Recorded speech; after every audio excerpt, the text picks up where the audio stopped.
All right. Welcome, ladies and gentlemen, to Bill Clinton's testimony regarding his connections with the disgraced financier, everyone's least favorite POS, Jeffrey Epstein. Sick dude. You guys may have seen some viral clips out there of good old Bill and his creepy smile when looking at certain photos. We're gonna dive in here. We're gonna pick out the most important parts. Shawn was kind enough, as always, to do the timestamps for this so that we can get in there and show you the context surrounding these little short clips. Without further ado, we're gonna start. By the way, the name of this is Watch Bill Clinton's Full Deposition on Jeffrey Epstein Ties Before House Oversight Panel. And this is from PBS News. So you guys can find the video if you like.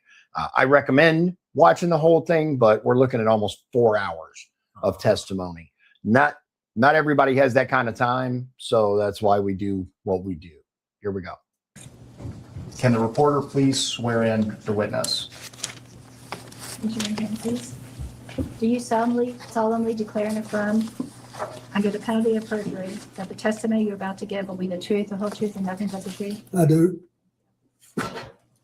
Okay, so we know he's been sworn in.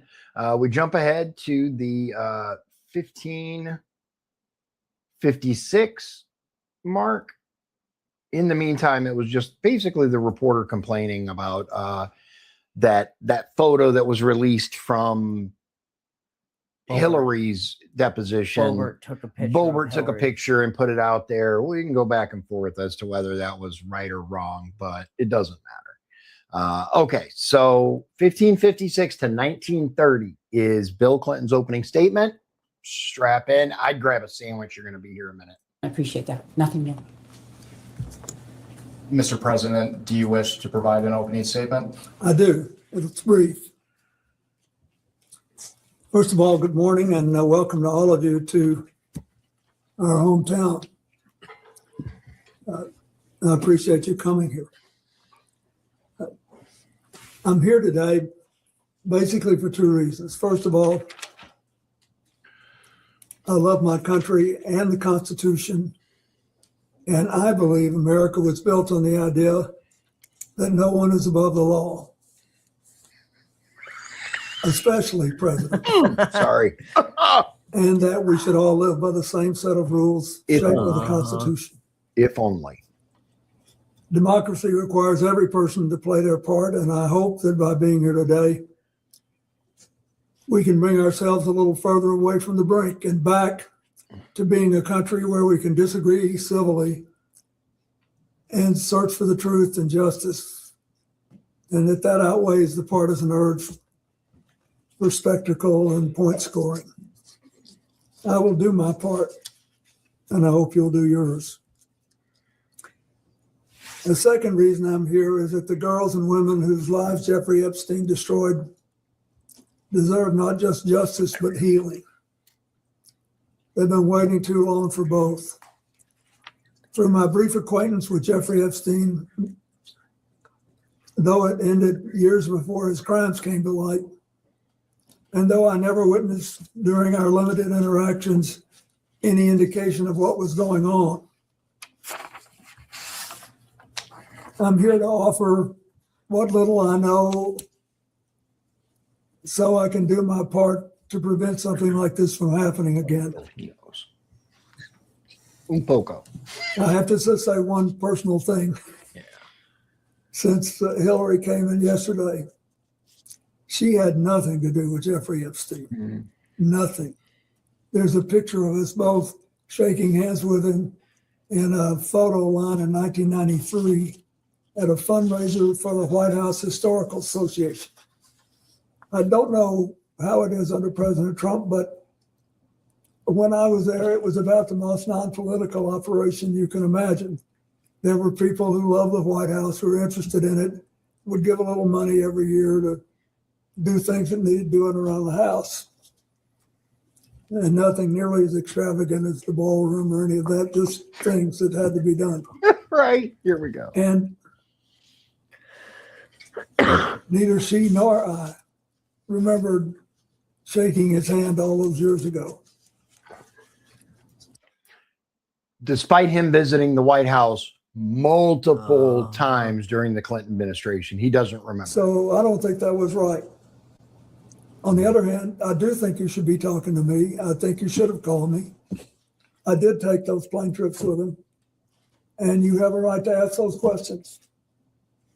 So I'm glad to be here, and Okay. I understand what the oath is. I have to be honest with you. You know, I'll be 80 years old if I live to my next birthday. I don't remember everything that happened 24 years ago, but I do remember some things, and I will tell you what I remember as best I can. Okay. What do you think, ladies and gentlemen? Do you believe him that he had nothing to do with Jeffrey Epstein, even though he took that trip all those years ago, multiple trips, and then said, yeah, I was on the plane, which I'll give him.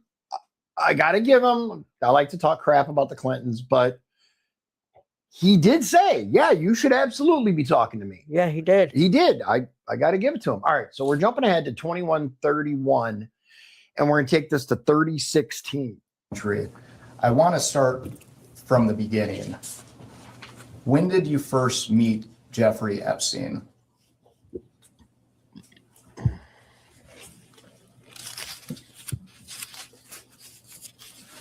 Well, I will try in this testimony, and I will point it out when I'm aware there's a picture or something that's Real quick, I don't know if you guys noticed, but his hand is shaking. Do you know if he has any kind of condition, Not that I know of, like but palsy or I know there's a number of conditions that can cause this. I obviously don't have any access to his medical records.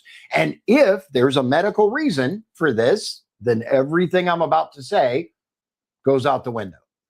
But that tends to also be a sign of nervousness, which could be. which is possible. Again, He is 80. I was just about to say, yeah, again, he is All I old. know is he's had some heart problems. okay. And that's completely possible that's directly related. I have no way of knowing. predates us.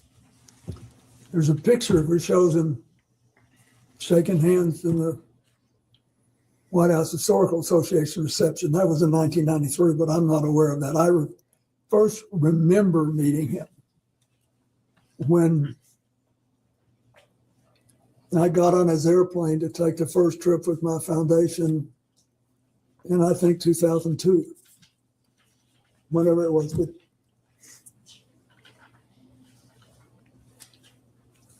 And to be clear, do you have any reason to believe that you may have met Mr. Epstein prior to becoming president of the United States? before I became president, no. And you mentioned that your first memory of interacting with Mr. Epstein was on your first trip. Which trip specifically? I'm not sure which one it was. Which one was the first? You know what? I I can understand that. I mean, look how many he took. True. I don't remember when the first one was. I don't remember what the circumstances of the first one was. Like when you have 26, 27 flights with the guy, thinking back to the very first one is probably difficult. I think it was 18, but yeah. Okay, but I don't know I know how your many. point. I'm just tossing a number out. Let me be clear on that. I don't know for sure. 18 sounds a lot more likely, But but still, that's either a way, lot. that's a lot. So yeah, if I did anything 18 times, it would be hard to remember the first time. Except giggity. Anyway, took I'm stupid. I know. all the parts of 4 or 5 trips to Asia and Africa and one to Northern Europe on Mr. Epstein's airplane. And once when I was in Florida, I was offered a ride back to New York, but I wasn't there having it. It was just coincidental that he was there. And I think that was fairly early in the process, but I don't remember exactly. I just know that I did. Coincidence. I took one flight back from Florida to New York, I don't believe in coincidences anymore. all That's a part of I don't. several other I think 4 Still or possible, 5 but trips to Africa, Asia, and 1 to Northern Europe.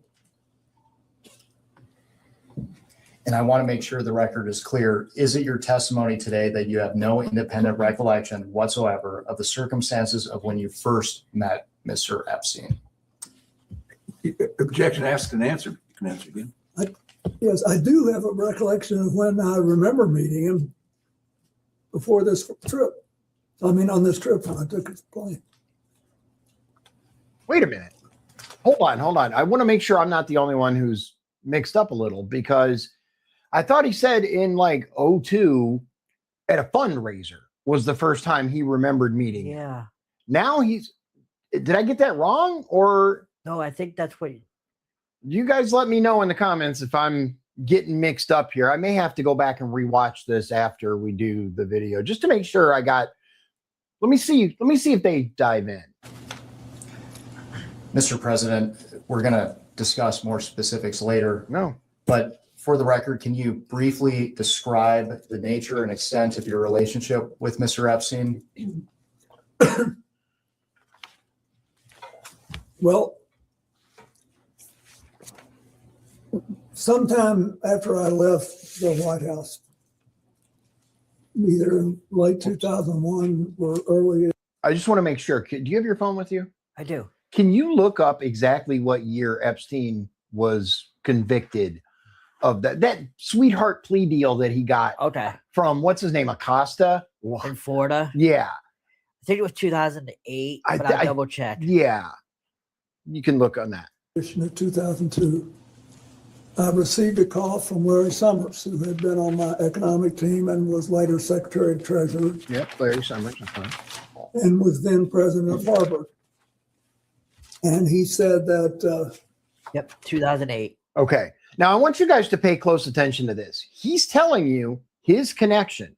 Someone deep in the finance world, Larry Summers. he was calling because a man named Jeffrey Epstein, who had made a substantial commitment of several $1 million, I think it was 10, but whatever it was, I don't, to brain research.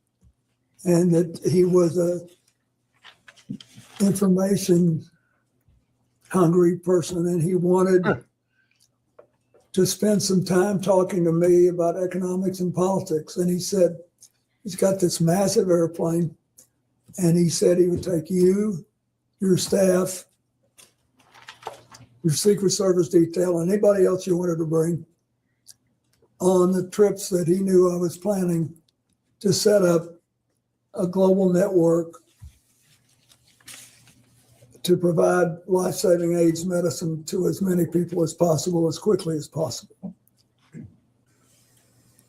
I want you guys, did you catch that? No, I didn't. Okay. I want you to watch his face very carefully. Watch his lips. I'm going to back it up. Pay close attention to his lips when he says life-saving AIDS, whatever.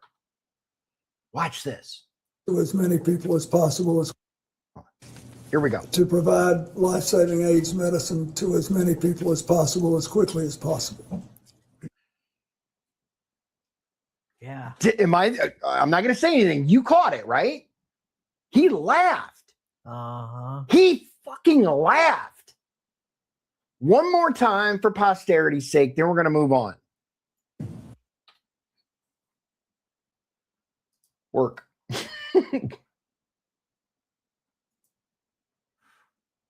Ah.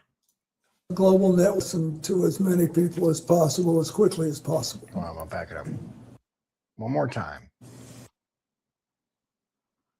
I've been having issues with my player today. I apologize for this. Medicine to as many people as possible, as quickly as possible. Now, maybe he was just like swallowing or clearing his throat, but the smile is really hard to explain away and to fake. All right, we're going to move on. I find that highly suspicious, personally. And I should back up and say, when I left office we had done all the preliminary work to set up the global fund on HTB malaria, but it was not yet funded. And there were other instruments and institutions who were later founded, including President Bush's PEPFAR program. It had not yet been funded. There were only 200,000 people in the entire developing world who had AIDS medicine. Most of them in Brazil, which had a big drug operation on its own, and in Thailand, which also had its own drug population.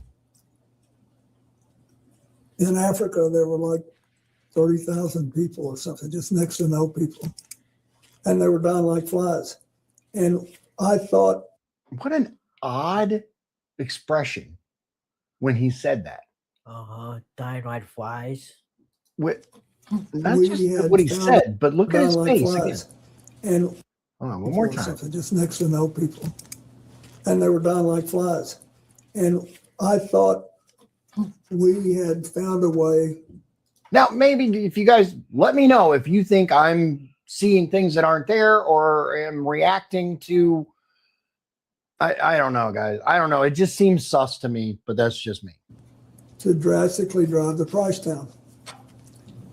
And Let's also keep in mind that for all the things that Jeffrey Epstein was claimed to be, a humanitarian doesn't really make the list. So all this focus on AIDS research and all of this stuff, in my opinion, is a smokescreen for something else. if we could drive the price down, we could, and empower people to administer the medicine right, we could save a lot of lives. And I was obsessed with it.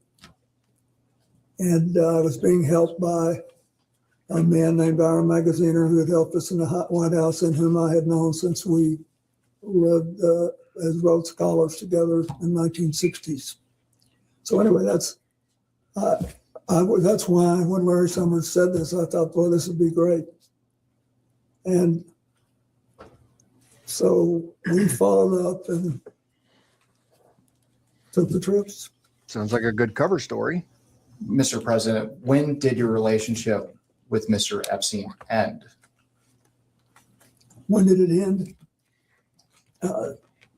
Well, I believe I took my last flight in 2003.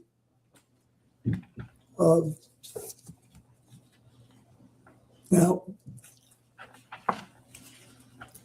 later I became aware of some involvement he had in the first Clinton Global Initiative, but it was much later. Why did your relationship with Mr. Epstein end? Well, after a year or two, we really picked up a head of steam with this AIDS program, and a lot of other people whom I knew better and who really cared about the work came forward and offered to help us provide transportation. And I thought Mr. Epstein Wasn't he president at the time? Clinton? Why would transportation be even the remotest of a problem? That's a good question. Like, and I just want you guys, like, Secret Force Service One. should absolutely have said, absolutely not. We control transportation. You're going to go on Air Force One because we can secure it. Like, it, just, everything about this story just doesn't sound right. But moving on. an interesting man, but I didn't think he was really interested in what I was doing. That is, he asked all these questions. He did ask about economics and politics, as he said he would. And he never asked me anything untoward. It's just that I thought I had done what I promised to do, and he had done what he promised to do. And I thought I'd always, over the years, with these donors, tried not to overstay my welcome. I thought that we'd done enough, and then it's time to start working with other people.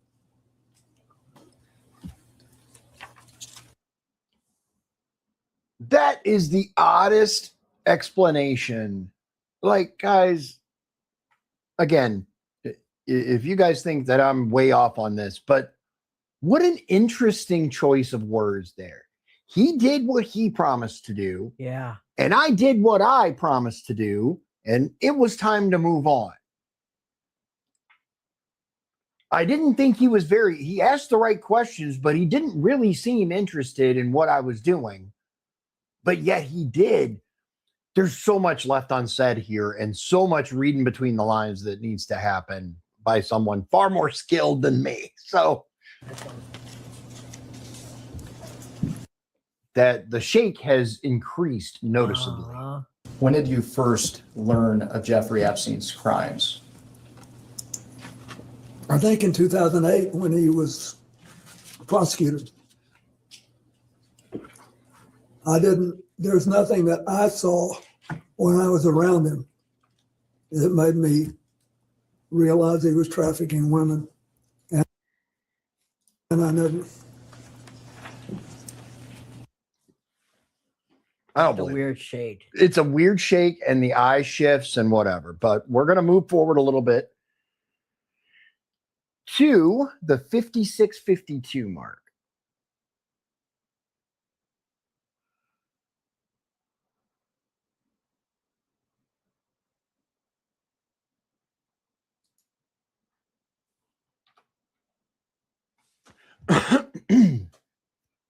I find it very odd choice of phrasing, very odd Body language. body language.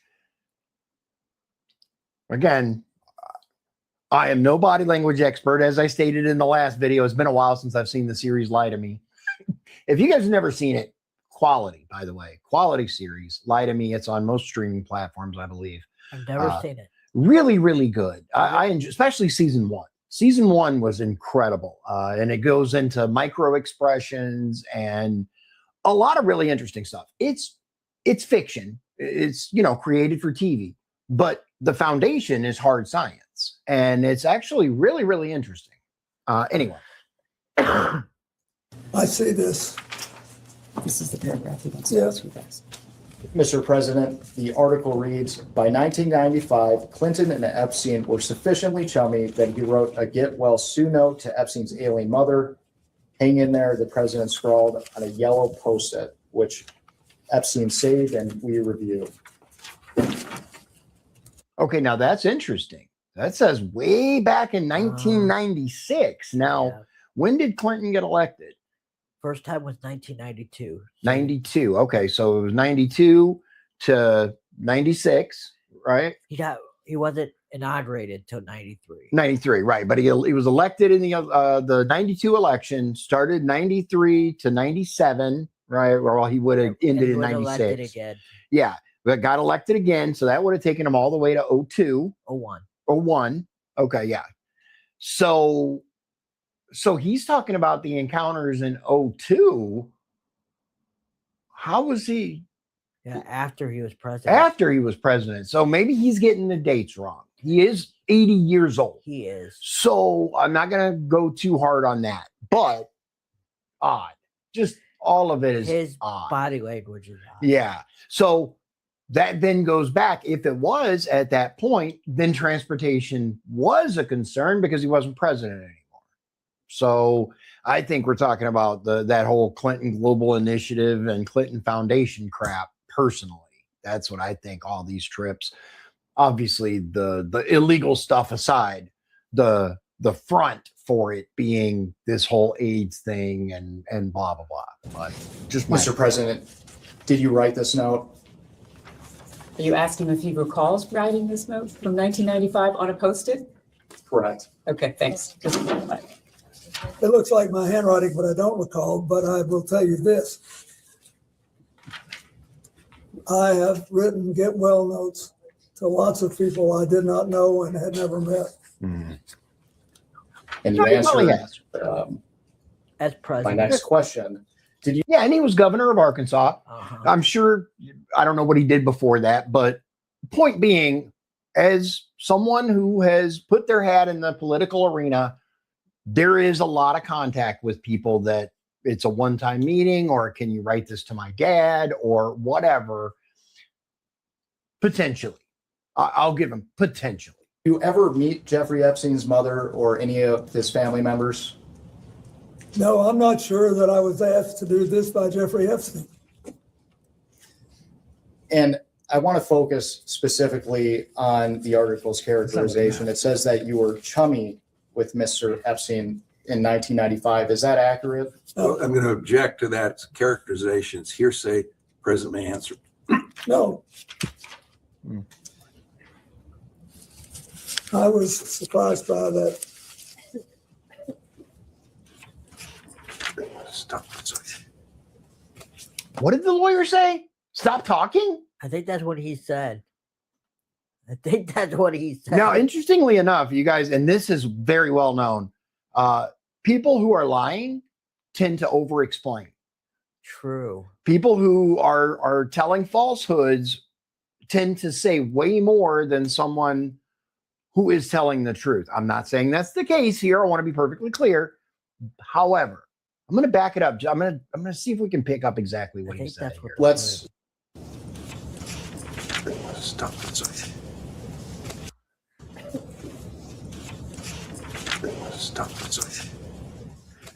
let's I can't tell exactly what stop something, Stop but something. it could be stop talking, stop rustling, stop, Shaking. yeah, stop looking. It could be a ton of things. talk about your relationship with Mr. Epstein after you left the White House.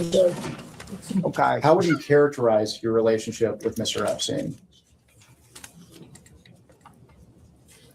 Mr. Well- President, you have a question, please. During the time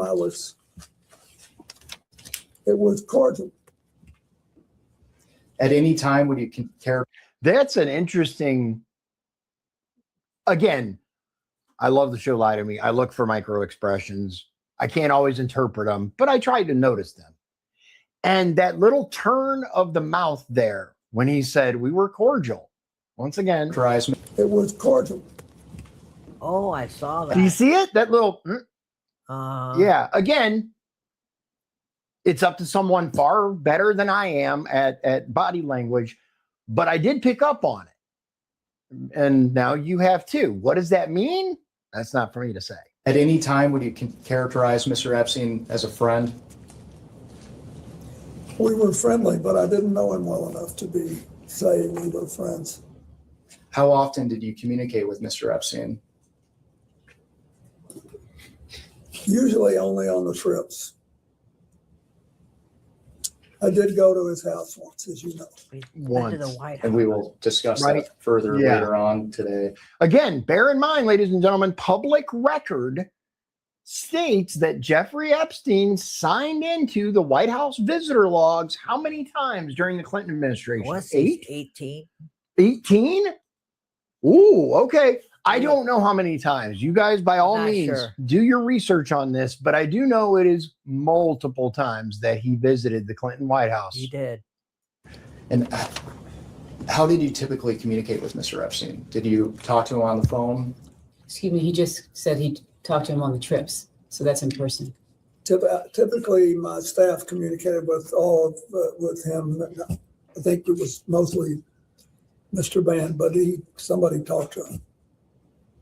And you mentioned that you visited one of his properties. But outside of the work on the foundation and your trips, how many times did you meet in person with Mr. Epstein?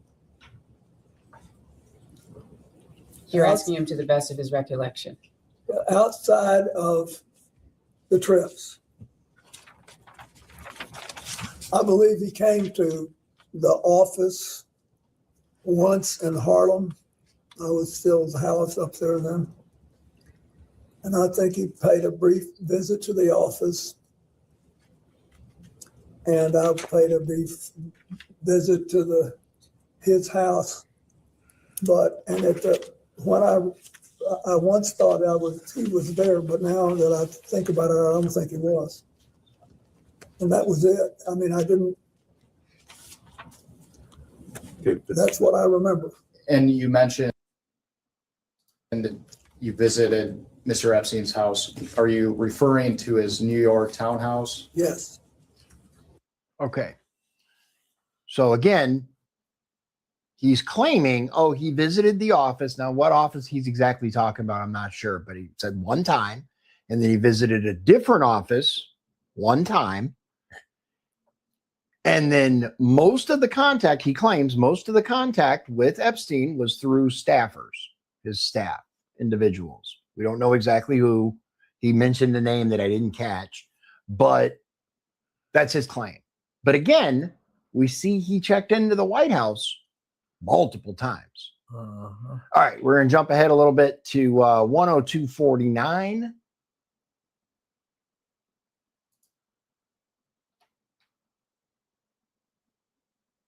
And this is regarding a neck massage. Dun, dun, dun. Nancy Mace. Is that who's doing the line of questioning? Okay. Not the neck massage, but I mean, Nancy Mace is doing the question. She's doing the questioning now. Okay. Here we go. excuse me, both of whom, Congressman. Of course. All right. Have you traveled with Jeffrey Epstein and Huma Abedin together? I do not know. Okay, thank you. If the staff can please pass out E EFTA 0021628 and the rest of the documents I have them print regarding passports to the president and council. To be Exhibit 12. Thank you.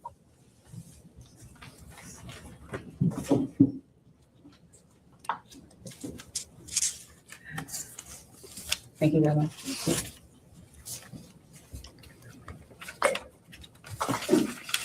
So Mr. President, if you look at the passport page, the bottom of the document should show the EFTA number. It's 000021628. yeah, There's a name on there. Would you be able to read that name to me? Can you read the name? Excuse me, Congressman, Yes. will you You ask can me read if the you've ever seen the document before? Yes, well, this is evidence, and so I wanted to ask him specifically. So it's from the DOJ document release, right? I understand, but he may not have seen it, or he may have seen it. no, I've never seen it, but it looks like a passport. Okay. Can you tell me the name that's listed on the passport? Excuse me, he's Now, interesting side note here. I've never seen it, is different than I don't remember ever seeing this, because he's relying heavily on his flawed memory of being an 80-year-old. I'm just tossing that out there. It's hard to say, well, I don't remember this and I don't remember that, when you look at something and say with conviction, I've never seen this. Again, just my opinion. never seen this document. Would you just read the name, please? Yes, the name is Marius Robert. Marius Robert, yeah, Are you familiar with that name at all? no, Okay. Would you be able to identify the individual in the photo? it looks like Jeffrey Epstein. Okay, the reason I ask you about this specifically is because I do believe that Jeffrey Epstein was an intelligence operative. And so this was a passport that was actually entered in and released by the Department of Justice, but this was an FBI filing. It was found in his safe, if you will. So it's an alias. So the reason I ask you that is because given your nature and position, I'm wondering if you were essentially targeted by a honeypot operation and or by intelligence to gather information. So that's why I asked you that question. Well, if there was a honey, Mr. President, there's not a question pending. I have, is there The lawyer stopped him. Did you see that? Whoa, whoa, whoa, whoa, whoa. Good lawyer. Good lawyer. Always stop your client from doing something stupid. Yeah. He was leaning forward. He was about to dive into this. And the lawyer's like, whoa, whoa, whoa, whoa, whoa. question? Hold on, No. hold on. You can ask a question. Well, I'll be getting to more, but Look, hold That's- on. I'm backing up again because that was entertaining. Is there a question? No. asked you that question. Well, if there was a honey, Mr. President, there's not a question pending. I have, is there a question? No. No, there's not a question pending.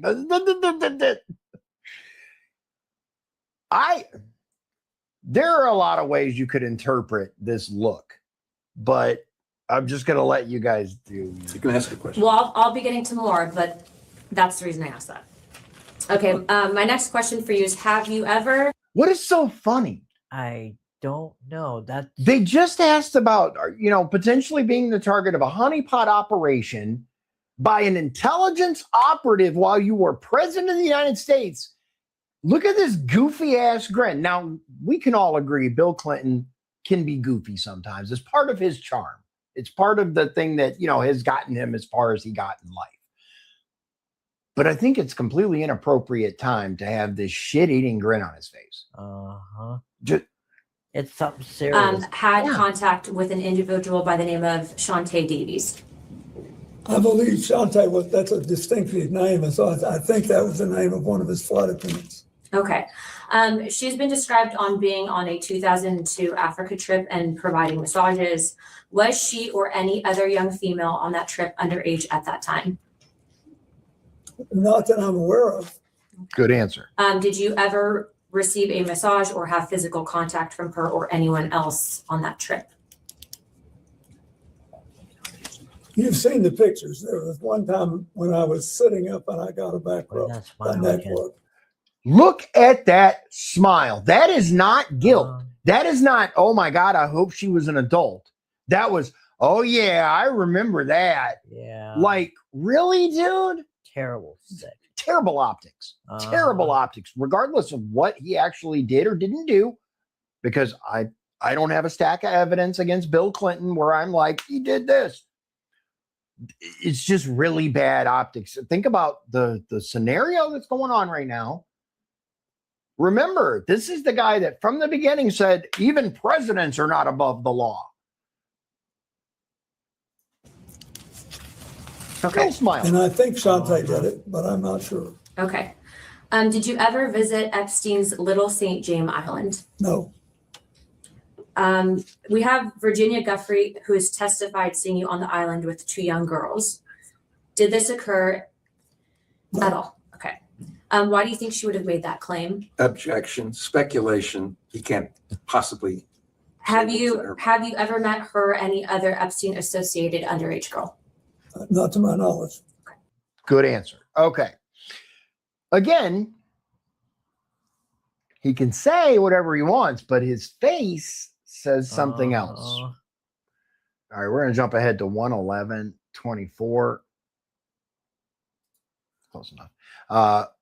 Sorry, 111:14 to 113:54. And we're talking about Epstein's 50th birthday card. Before we left off, I asked you to characterize your relationship with Mr. Epstein. I asked you if you considered him to be a friend. You said you did not. Is that right? I said we were friendly and we had a cordial relations, but I didn't know him well enough because we had almost no contact beyond what I described. At this time, I'd like to introduce what will be marked as Majority Exhibit 13.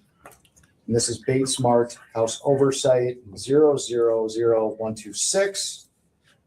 And while it's being passed out, this is a letter from a book of letters, which Yeah, it's his 50th birthday. Jeffrey Epstein's 50th birthday. Questions. Wait for the question. It was the lawyer. Again, the lawyer seems to know what he's doing because he's like, perfect. Wait for the question. Yeah. Yeah. But Good remember, lawyer. yeah, Clinton's somebody who likes to talk. Bill loves to hear himself talk. I've picked up on that, and maybe I'm wrong, but he gives that vibe. So lawyer, be on it, man. He's got to be on it with this guy. And I'm the same way, as if you guys couldn't tell. Really? Really? Mr. President, do you recognize this I do. letter? And for the record, does this appear to be your handwriting and It signature? is. And why did you write this letter? Why did I? Because I was requested to contribute a nice letter for his birthday book. And who asked you to write the letter? I don't remember. Would Miss Maxwell have I asked don't you? know. I think someone on my staff asked me. Now, Maybe it was Larry Summers. Could have been.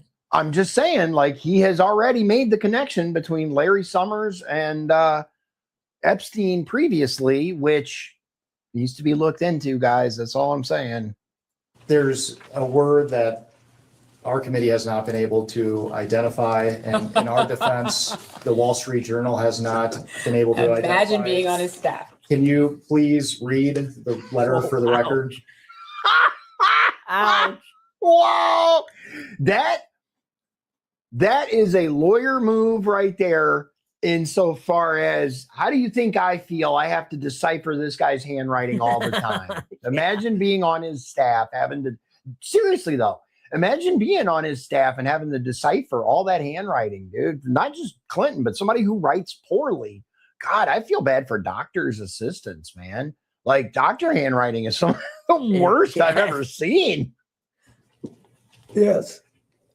It's reassuring, isn't it, to have lasted so long across all the years of learning and knowing, adventures and errors, and still to have your childlike curiosity, the drive to make a difference, and the solace of friends. That's why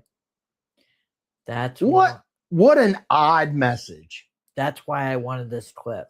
Oh my. I want to back that up so you guys can really take in. The drive to make a difference, One more time.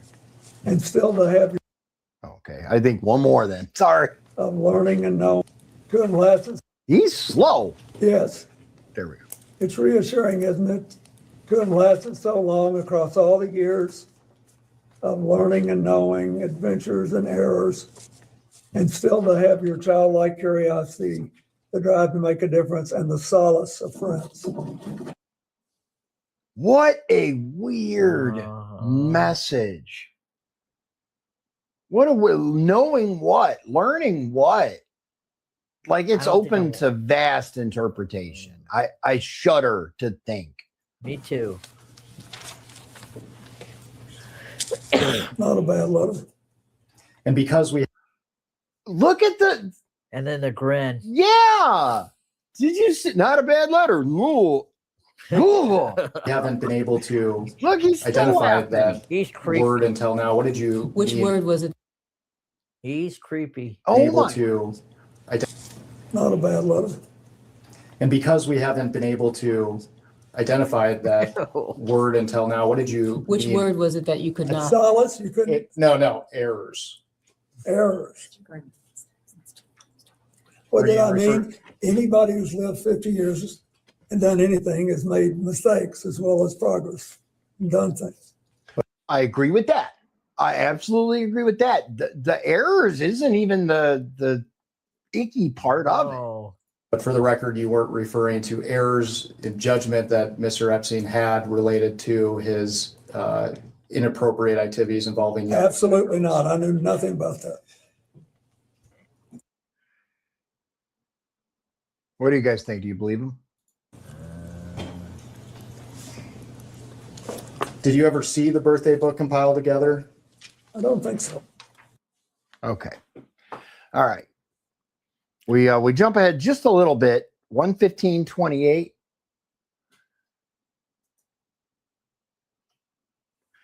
And the reference we have, the reference is photo in Epstein's home. Now, is this the blue dress? Clinton in the blue dress? I think that, yes. And is this the one that we've always seen viral clips of him laughing about or smiling about? We don't know. Let's take a I look. think so. I think And so. we're specifically looking at a framed photo on a wooden table alongside multiple other framed photos. And we're focusing on the photo in the middle, which appears to have a golden frame. What is that? I think two more pages. He's finding it. You looked at the lawyer. Which one are we looking at here? Oh, this page. Not the Okay. page with the Pope. Yeah, okay, that's it. Page 10. Is that what we're on? Page 10. Okay. Mr. President, do you recognize yourself in this photo? I do. And it appears that the man on the right of the photo is Jeffrey Epstein. Is that correct? I think so. Have you seen this photograph before today? Only in this picture. And for the record, what is happening in this photo? He's smiling at me. Looks like he's talking to me. this is one of the friendly interactions that you were describing earlier. Yes, And can you describe the circumstances surrounding this photo? Are you asking if he recalls the? I do not. I have no idea. I see Richard Branson in the back and Okay. Which, as we know, Richard Branson was on the log multiple times as well. Many of them were. I don't know where this photo was taken. I don't know if it's at Epstein Island or somewhere else. They said it was at his house, at Epstein's home. So I don't know if that's the New York home or the Little St. James home or one of the other ones. Because these rich fucks all have multiple homes across the world. And so who knows which one we're talking about. But other people. But I don't remember anything about it. And you appear to be comfortable with Mr. Epstein in this photo. Would you disagree with So that characterization? You're creating a characterization. He's already responded to your question about the picture. I'm comfortable. I'm comfortable here. I'm not happy, but I'm Obviously. comfortable. way too comfortable in my opinion, but I know if me personally, I know if I was called in for a deposition, I actually had a deposition recently in the lawsuit with LaPorte County.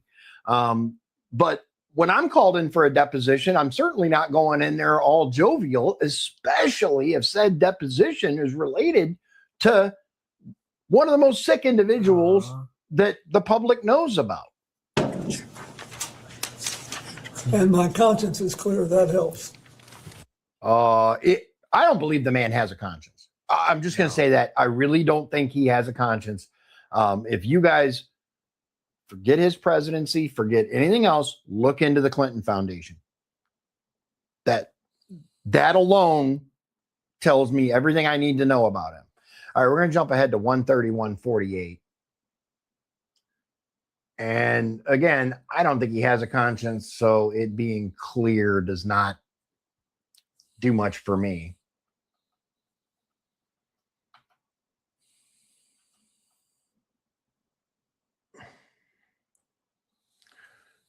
All right, 131:48 to 135:10. The note we have is Clinton visits Epstein's New York home. Oh yeah. So this is definitely from his New York abode rather than Little St. James or whatever. Here we go. Okay, I am going to move to the years after your presidency. We'll do this in chronological order as well. Your second term ended in January of 2001. In December of 2001, the New York Post reported that you and Miss Maxwell had dinner at a New York City restaurant called Nello's. Do you have any specific recollection of that dinner? No. How did I know? I didn't. No, I don't. Again, his lawyer's like, okay, you said no, leave it there. Stop trying to say more. Because again, liars tend to over-explain. I remember the article. So moving into 2002, you touched on this in the previous round. It sounds like there were two meetings. We don't have exact dates for them, but one of them was at your office in Harlem with Mr. Epstein. The other was at Mr. Epstein's home in New York City. Could you just repeat for us, what do you recall about each meeting, maybe starting with your office in Harlem? I just remember that sometime in 2002, I think, he paid a visit, and he had become, I think it was either after or just before we started the flights. But he obviously was going to be a serious supporter of the foundation, and I think he paid a visit. I was flattered he wanted to see my office. I liked it. And then Saw the face, right? Mhm. Again, just focus on his face. Look at his expressions. the meeting at his home in New York City, did I hear you say in the previous hour that Mr. Epstein was not actually there? I said that when I wrote my book and talked about it, and when I've talked about it in the past, I've always I realized I talked as if he were there, and of course he was there. And I started trying to picture the nice man on the staff that showed me around. And now I'm just being honest, I don't remember whether he was there or not. He could have been there, but I don't remember. Weird thing to say. Very odd. Very, very odd. As far as you can recall, would the purpose of that meeting also have been related to Mr. Epstein's support of your work through his plane, for example? Yeah, the reason we went by, regardless of who was there, was that my staff we finished an event in New York City that at a place, and Lord knows how many I've done since then. I don't remember what it was for, but it was in New York City. And my staff aide said, we're only a couple of blocks from Epstein's house. It's a converted elementary school. He's very proud of it. Yeah. Bruh, what? Yeah. Epstein's house in New York is a converted school? I had no idea of this. I didn't know that either until I watched that. Yeah. Okay. That is terrible. And I think, it'd be a nice thing to do since it's early. You could just go by and take a look at it. So that's what we did. Do you recall seeing anything or anyone in his home? I wonder what that letter that the note that the lawyer just slipped to him said, because his face changed. I wonder if she said, wipe that smile off your face. Probably did. Because look, he had this big old shit-eating grin. Again, purely opinion, but it looked like to me like he had a shit-eating grin on his face, and she slid that over, and his face went. That was. Again, he smiles through this. He smiles so much. Recall seeing. So that's what we did. Do you recall seeing anything or anyone in his home that was suspicious or reflected abnormal? That's what I'd have done if I was his lawyer. I'd have been like, stop smiling. Normally young women or girls? No, the only people I saw there that night were staff. And him, if he was there, I just don't remember. Yeah, his staff. Again, that can take any form. I mean, if you assume that this guy's paying them, then they're his staff, even if they're young individuals. All right, so we're going to go ahead to 20630.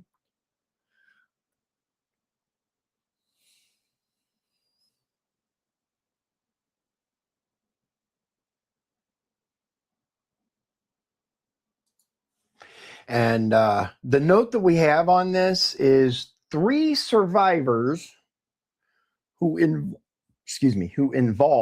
in healing, and that's where I'd like to focus my questions. And in particular, I want to focus on 3 survivors who have shared stories that involve you. So I want to begin with Maria Farmer. Do you know who Maria Farmer is? Maria Farmer was employed by Jeffrey Epstein and abused by him for a number of years. And oh, look, it could almost as if she could be qualified as staff. First reported her abuse to the New York PD and FBI in 1996. And she states that she has personal knowledge that you visited Jeffrey Epstein's house 3 to 4 times while you were the sitting president between 1995 and 1996. Oh. And she says she knows this based on photographs that Ghislaine Maxwell showed to her, as well as discussions with the staff. So let me ask you, Mr. President, did you visit Jeffrey Epstein's house while you were president? I do not remember doing that. I do not believe I did. How do you explain this discrepancy? Objection, calls for him to speculate. I can't speculate. But all I can tell you is I don't remember being there. Okay. Moving on to Virginia Roberts Giuffre. Are you familiar with her? Mm-hmm. as has already been established, she has stated in numerous sworn statements, including a sworn deposition in the Maxwell trial, that she saw you on the island with Jeffrey Epstein. And in fact, this morning, her family shared her diary with me. And in it is a quote wherein she writes, quote, Bill Clinton met 2 times island with 2 girls, CTGM and JE. What is your reaction to that? It's not true. Do you have any dates associated with that? Were there dates on the diary? with I respect don't have that information, but we'll be happy to share it with you. to- Terrific, because I Yep. think there are also records that would reflect where else he would have been. So thanks. Did she say that in her book? This is from her personal diary that her family shared with us. But the book came out more recently. Did she say that in the book? I'm just reading you the entry from her diary that her family shared with me. I think she ultimately reached a different conclusion, although I have no contact with her. Okay, well, I just want to make sure that it's on the record that is. What an interesting thing to say. I mean, almost like, seems to me like she met a different end, but maybe I'm reading into it. Virginia Dufresne's statement. Did you ever fly in a helicopter with Ghislaine Maxwell? Ever, anywhere? I have no idea. Okay, well, I don't know, dude. Like, I tend to remember. Now, granted, I've never been president. I'm sure he takes a lot more helicopter rides than I do. But I tend to remember who I go on a helicopter with. I mean, helicopter is not something that most people ride on a regular basis. Even the president doesn't take Marine One that often. But maybe. At least one of the survivors claims that you flew in a helicopter with Ghislaine Maxwell to the island. Did you ever? Then I did not do that. I've never been to that island. Okay. The third person I want to talk about briefly. I wonder what he's going to say if, like, there's actually any surveillance footage from the island, because I hear there is. Oh, wow. Yeah. Have you seen, just out of curiosity, have you seen the photo of all of the monitors that are set up that apparently that whole island was wired, and there's video of everything that occurred on that island. Now, who has said video, I don't know, but I've seen several pictures that predate this AI slop that is compelling, put it that way. Now, I don't have it. I can't. I wish I did, dude. Oh my God. Can you imagine that? Anyway. Is Shantae Davies. I know we've already mentioned. But at the same time, I don't want to see that stuff. No, I don't. Like, I don't want to. I don't want to see that stuff. Her here today. I know you've already mentioned that she was listed as a flight attendant on the trip to South Africa in 2002 that you took with Jeffrey Epstein. Are you aware that Shantae Davies is a survivor who claims she was abused for 3 years, including during that time period? I am now. And are you aware that Jeffrey Epstein recruited his victims through calling them masseuses? No. You're not aware that But Jeffrey... it doesn't surprise me. I mean, I didn't know that. No. Knowing that Jeffrey Epstein recruited hundreds of minors as masseuses to massage him, and knowing that this victim, who was a survivor 3 years of his sexual abuse as a masseuse, was on the plane, does that make you think about the massage you received from her differently? Can I just interrupt? You're saying knowing, you know that. He was saying that he was unaware that that's how Mr. Epstein was recruiting his individuals. I'm asking if today, hearing this... You've seen the picture? I have a copy of it right here. Yes.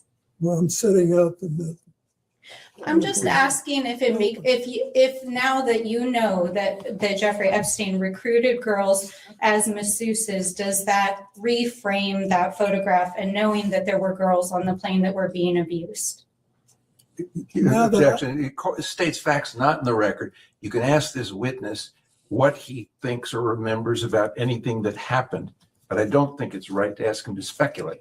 She wants to know if I feel bad about it. Yes. I'm not, I think Don't what, you? Smile on what it. I'm Look, trying, yeah, look at that. Look at that smile. Guys, look, just think about, put yourself in that situation just for a moment. You're being inquired, you're sitting in front of a congressional oversight committee and being asked about one of the most disgusting human beings to ever walk the face of this planet. And your association with him, you're told these people that were on that plane, that were in his house, they were sexual abuse victims. Now, you received a massage and this and that. Do you feel bad about that today? Me, I'd be like, hell yeah. I had no idea. This guy's like, yeah, a little bit. Yeah. Are you kidding me? trying to get at is that there is a Look at- culture that surrounded Look at the face. Oh my God. I don't even know if I can finish this. It's like I'm getting so mad just looking at this grin. Jeffrey Epstein, in which Rich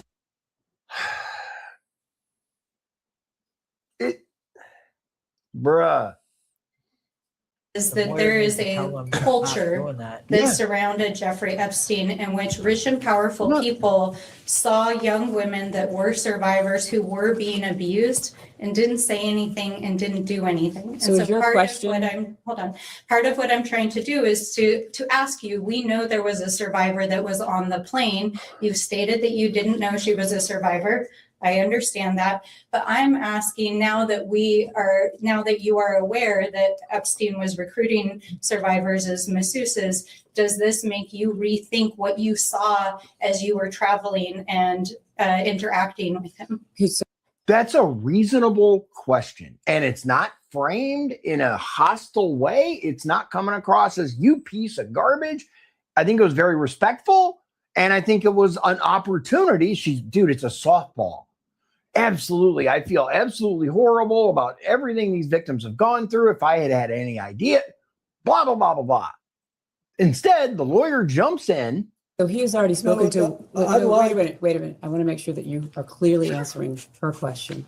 He's already stated what he saw and what he knew. And so what you're now asking him is, given what you've now shared with him, does he think any differently about what he Yes. saw and what he knew? Thank you. Yes, thank you. I wish Shante had told me. I liked her.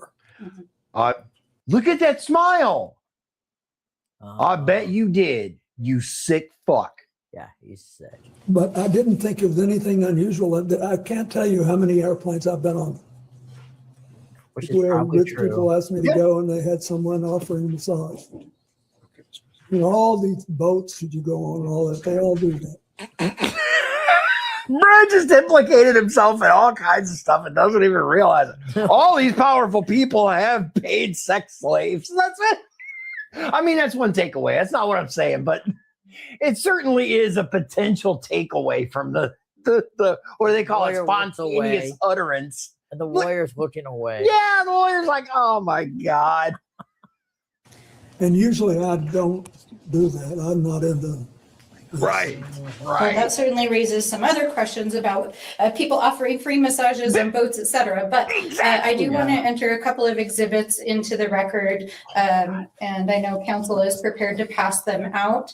And while that is occurring, we're going to introduce this exhibit. What is it? Exhibit I, it'll be Minority Exhibit I, which is a FBI PowerPoint that was included in the files that were released as part of the Epstein this Files the Transparency Act. And then I would like to introduce this exhibit, which is Exhibit J, which is a internal correspondence emails between the FBI. And though I'm short on time, what I'll describe in both these exhibits is that your name appears in FBI tip sheets as having attended parties in Jeffrey Epstein's presence in which sexual activities were occurring. Did you ever attend a party of any kind or an event with Jeffrey Epstein in which sexual activities No. were occurring? Okay. And then finally, there will be many millions of people. And interestingly enough, this wasn't one of those, no, not that I recall or half-ass my memory. It was a very quick no. So suddenly you remember that. Just People that watch this deposition, what would you like to say to the survivors directly? That I hope this will produce. look at this again. Pay attention to his mouth. Yeah, smile A again. sense of finality. And I don't think that'll happen till the government starts holding on to all the records. I think that, Huh? the record should be released. Smile again. Yeah. Yeah. And then I think that we need to come up with strategies to help people who can't get over this get better. And the most important thing we do, I think, besides treat the victims right, is increase. What do you mean by treat the victims right with that smile? Did you catch that? Yeah. The guardrails that will set off alarm systems and stop other people from doing the same thing Epstein did.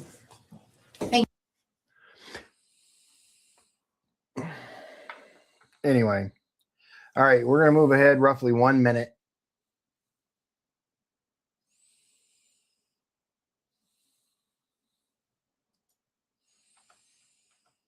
To 2:15:55 to 2:18:23.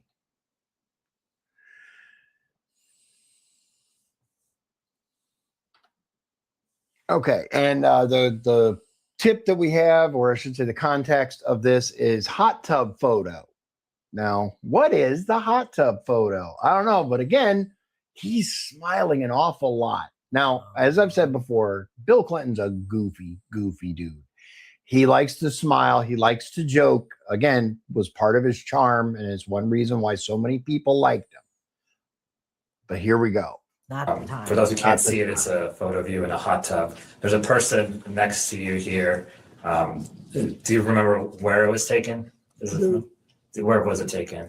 I'm almost sure that this pic, and I think there's an adjacent photograph, which you probably have, that if people saw it, they would feel that someone was trying to con them showing this picture. But anyway, this picture was taken What an odd thing to say. in Brunei. And we flew one night. Where the hell is Brunei? You have any idea? I am not sure. I'm not familiar with that place. Is that a city think or it's a an island. country or the Brunei? I'm not entirely sure.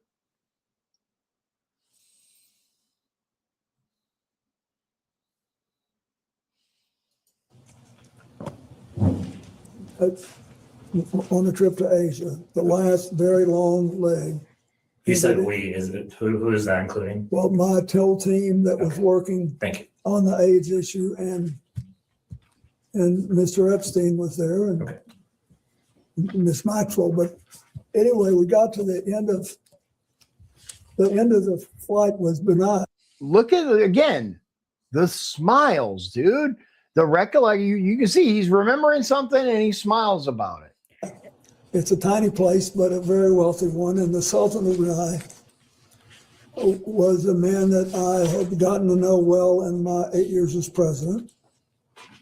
And his first involvement with international matters was basically to join the Asian Pacific Economic Leaders Conference, which I started and which he attended. And then he was very proud of that. And he hosted, his time came to host it. You do these things in a rotation. And it came either at the very end of my term or maybe the next year. Anyway, he wanted, when he knew I was coming, and he said he wanted to help me with my AIDS initiative, and he invited me to stay there. And he said, I want you to stay at this hotel, and I hope you'll use the pool. So I did. And then I got out and went to bed, exhausted. Just for the record, there's another picture that also shows this as part of the larger pool area. Do you all have that so that he can refresh his recollection with respect to that? You should have it. It's quite enlightening. If you watch this, Yes, it's noted. it'll Yes. give you a different feel. Thank you. Okay. We don't have it with us right now. Okay. What an odd thing to say. If you watch this photo, it gives you a completely different feel. From what? Like, what kind of feel are we talking about? All right, again, It's a country in Asia, Brunei, that he's talking about. okay, yeah, it makes sense. Is it probably a little island nation, It or is. okay? Yeah, he said it's very wealthy. Which again, dude, we all know they live a different life than we do. That's just how it is. The super wealthy. I think the Clintons always really wanted that lifestyle and were willing to do anything to achieve it. Just my personal. I put it this way. I've heard some very disturbing stories from when he was governor of Arkansas, and some allegations about trafficking and involvement with cartels. And have you heard these? Wouldn't surprise me. No. Yeah, there allegedly were some very, very sketchy things happening while he was governor of Arkansas. I don't know, but all right, we're at 220:34, and this runs to 222:21. And Clinton claims he never lied under oath. Yeah, I had to add this one. First question I have for you, Mr. President. Have you ever lied in a deposition? No, Have you ever lied while under oath? no. Yes. Thank you. Were you Now, I want you guys to remember back to the Monica Lewinsky scandal and Paula Jones. and there's more, but let's just focus on Monica Lewinsky, right? Because the important thing, he did not get impeached for sexual conduct. No. He got impeached for lying under oath. You guys remember that, right? If you don't, by all means, refresh your memory, because this is what I would qualify as an untruthful witness. Just saying. personally aware that Jeffrey Epstein visited the White House 17 times 17 during your presidency? There's that number again. Yep. At the time it happened? Yes. No, at the time it happened, I was not. Do you know, so Jeffrey Epstein never asked to meet with you personally in the White House while you were president during those 17 visits? Not to my knowledge. Would you know who he was meeting with? That's a good question. No. That's a very good Okay, question. I didn't know he was coming. Is that standard protocol for the president to not know of someone who is attending, visiting the White House 17 times So wait, excuse me, just to be clear. while you were The president? White House office, which has 1,600 employees, you're speaking of the White House office? Yeah? Yes. No, I think that most presidents don't have a clue who's coming in every day unless it's somebody of personal interest to the. And you know what? I can get with him on this one.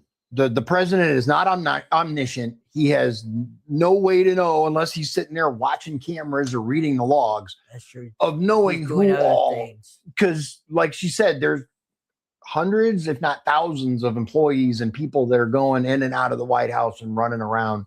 So potentially,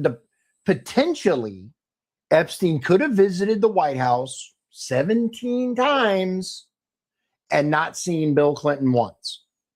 Possible. I guess it's Likely? possible. No. I find it very unlikely that it happened, but possible. So then the next question, as asked, who was he meeting then? Good question. Who was he going to the White House to meet 17 times? President. Yes, and you did have a familiar relationship with Jeffrey Epstein, correct? No, I wasn't aware I'd ever met him when I was president. While you were president. We are trying to establish. That is odd. Why did he do that with his forehead? Yeah. That was really, maybe he had an itch or something, but it's still Maybe. kind of. I wish we had a body expert, body Right? language expert. Yeah.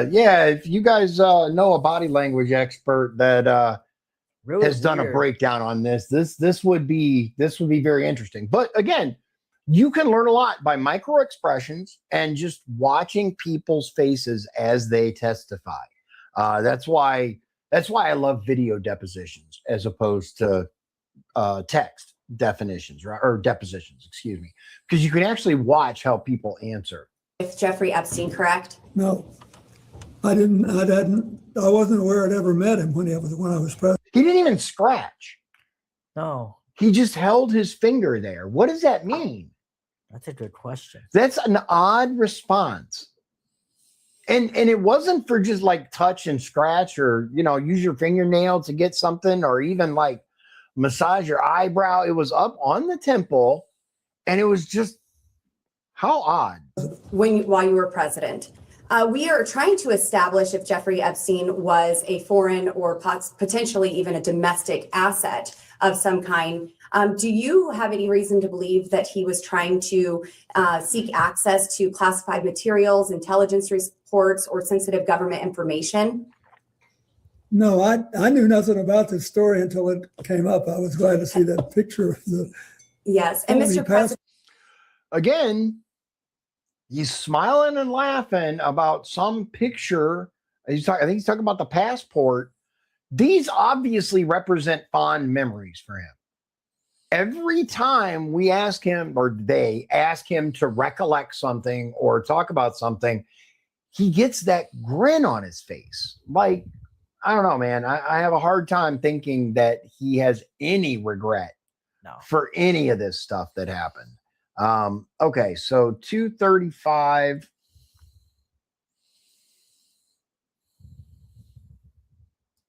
I'm just curious, is this President,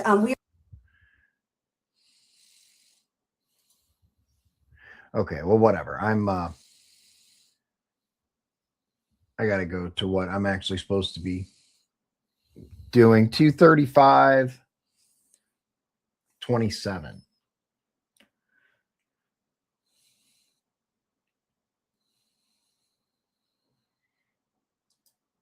Nope, too far.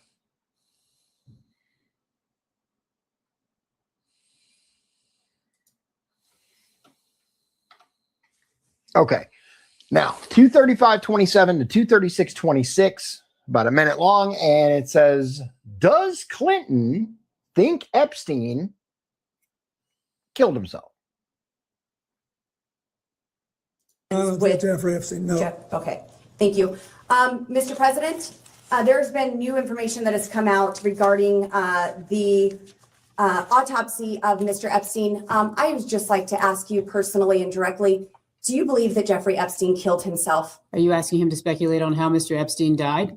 I'm asking what the president thinks of. So you're asking his opinion? Mr. President, was your friend Jeffrey Epstein Are suicidal? you classifying him as a friend who he has testified that he was has friendly? called him a friend in a letter. He said he was friendly, but not, you've asked for his testimony. Mr. President, do you believe that Jeffrey Epstein was suicidal?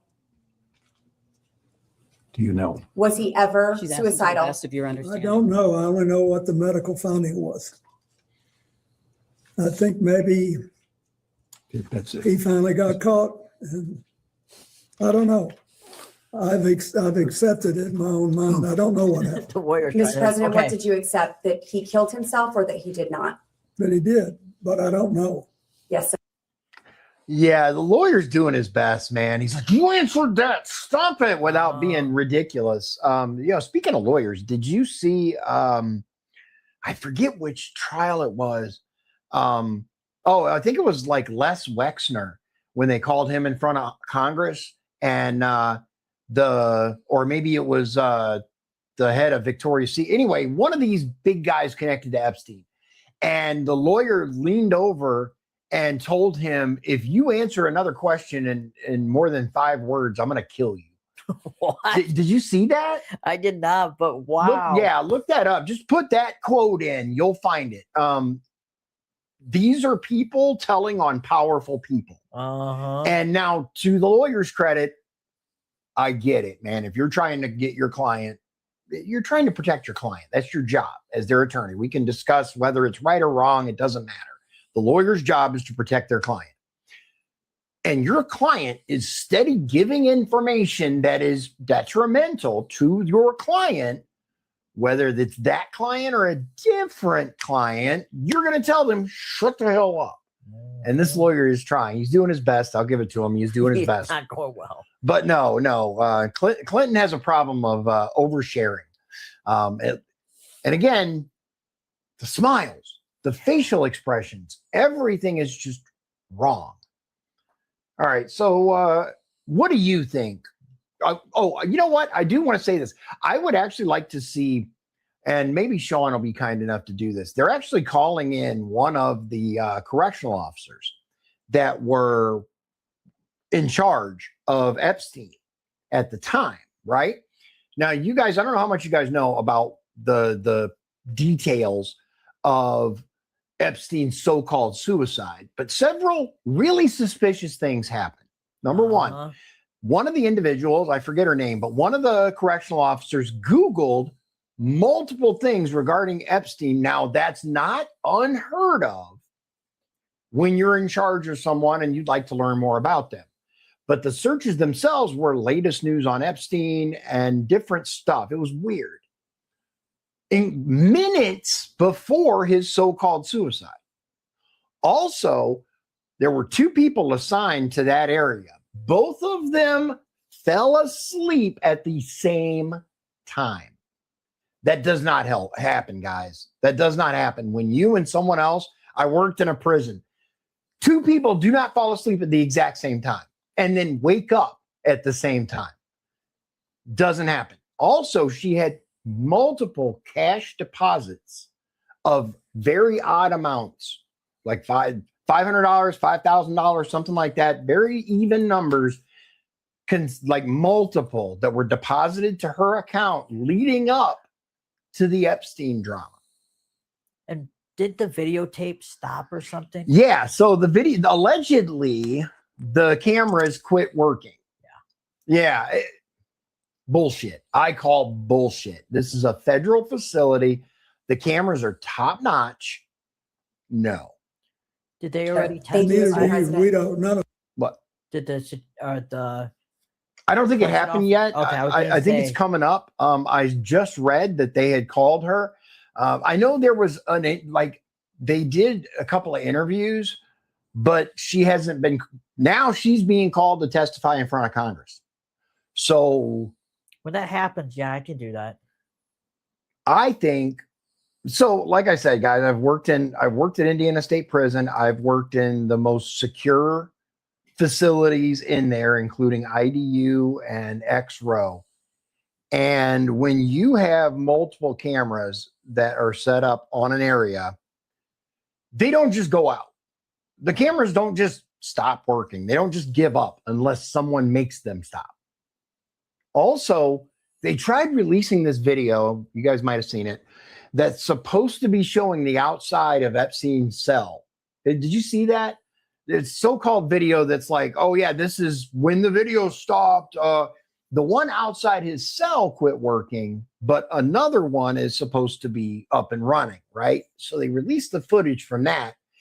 And it's like around the corner. You can't see anything from that camera. You can absolutely get in and out without that camera seeing you. It was a distraction. And if you guys remember, Bill Barr was the AG when Epstein happened.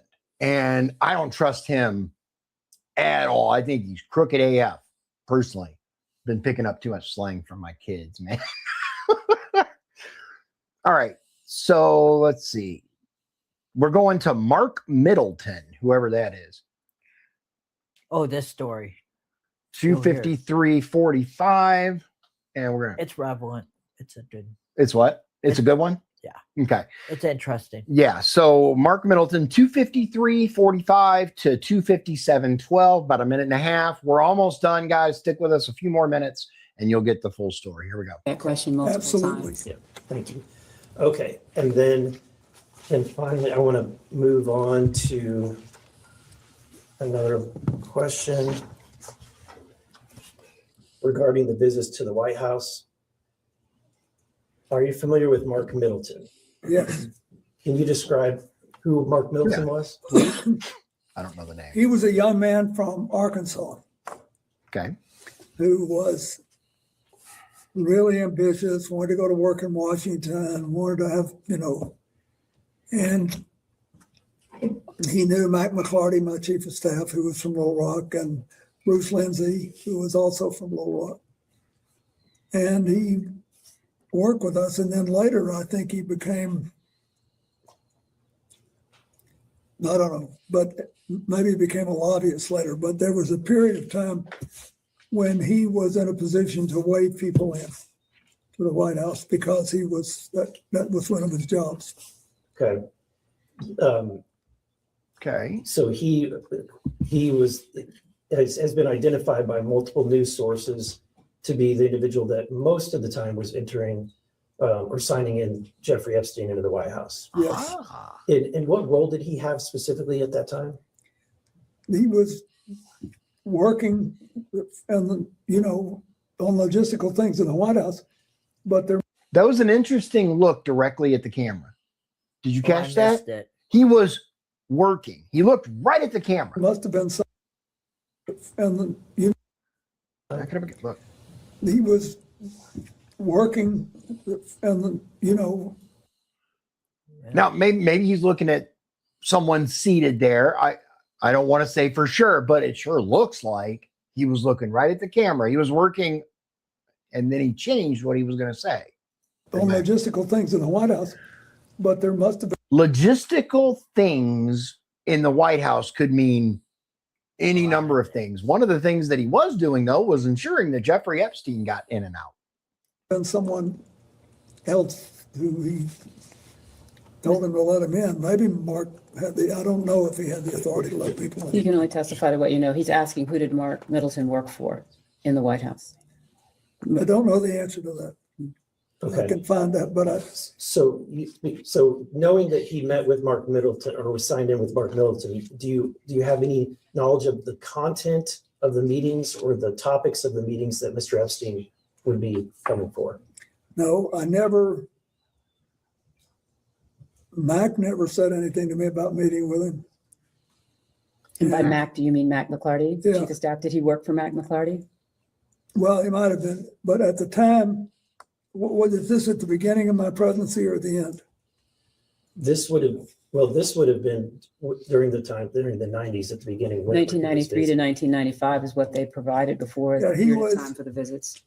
He was my first chief of staff, and then he became my special envoy to Latin America. So And this is Mac McClarty. I'm McClarty. So Okay. it depends on, well, we could tell what he was doing if we knew when this happened. Wait a minute.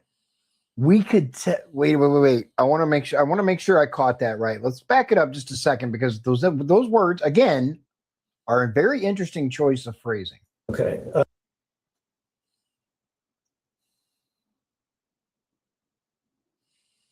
And I don't know why it's being slow today. It's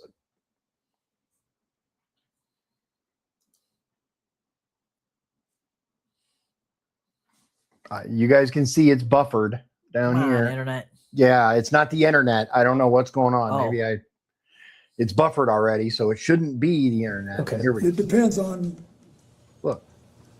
well, we could tell what he was doing if we knew when this happened.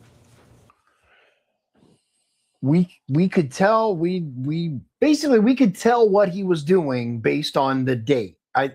I'm gonna go for the most Occam's razor here, which is whether he was chief of staff or special envoy, depending on the date, I think is what he's trying to say.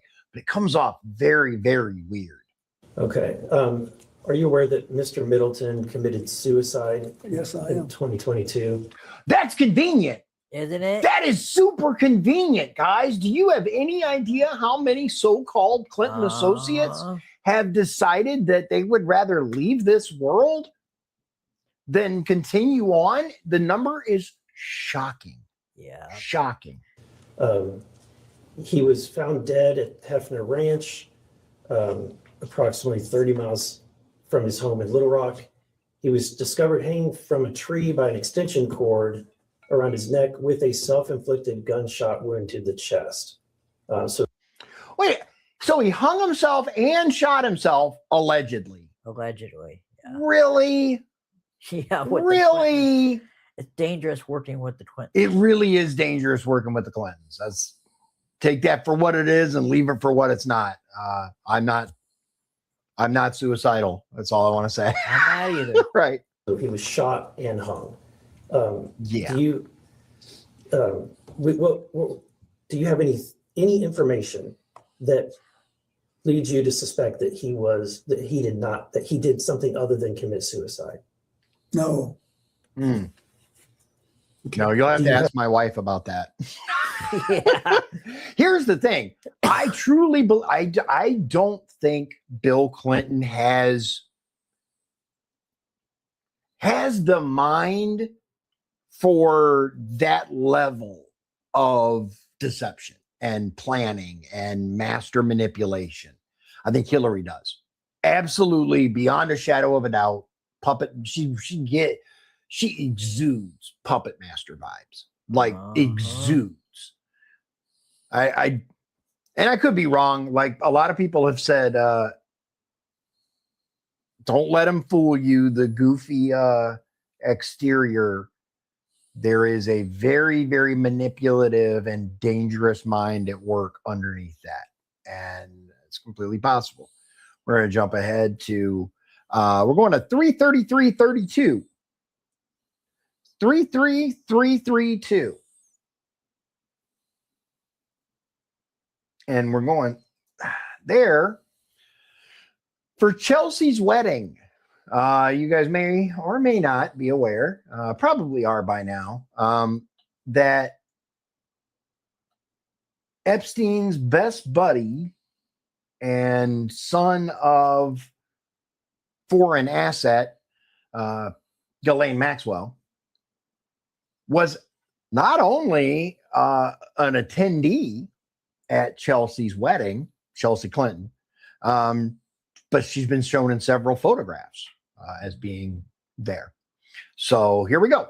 Memoir, you said that by the time Epstein was arrested in 2005, that you had stopped contact with him.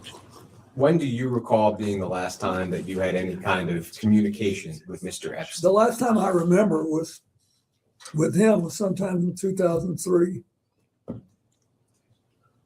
Attorney Brad Edwards, that's an attorney who's represented many of Mr. Epstein's survivors. Excuse me, counsel. I believe there was a misstatement there.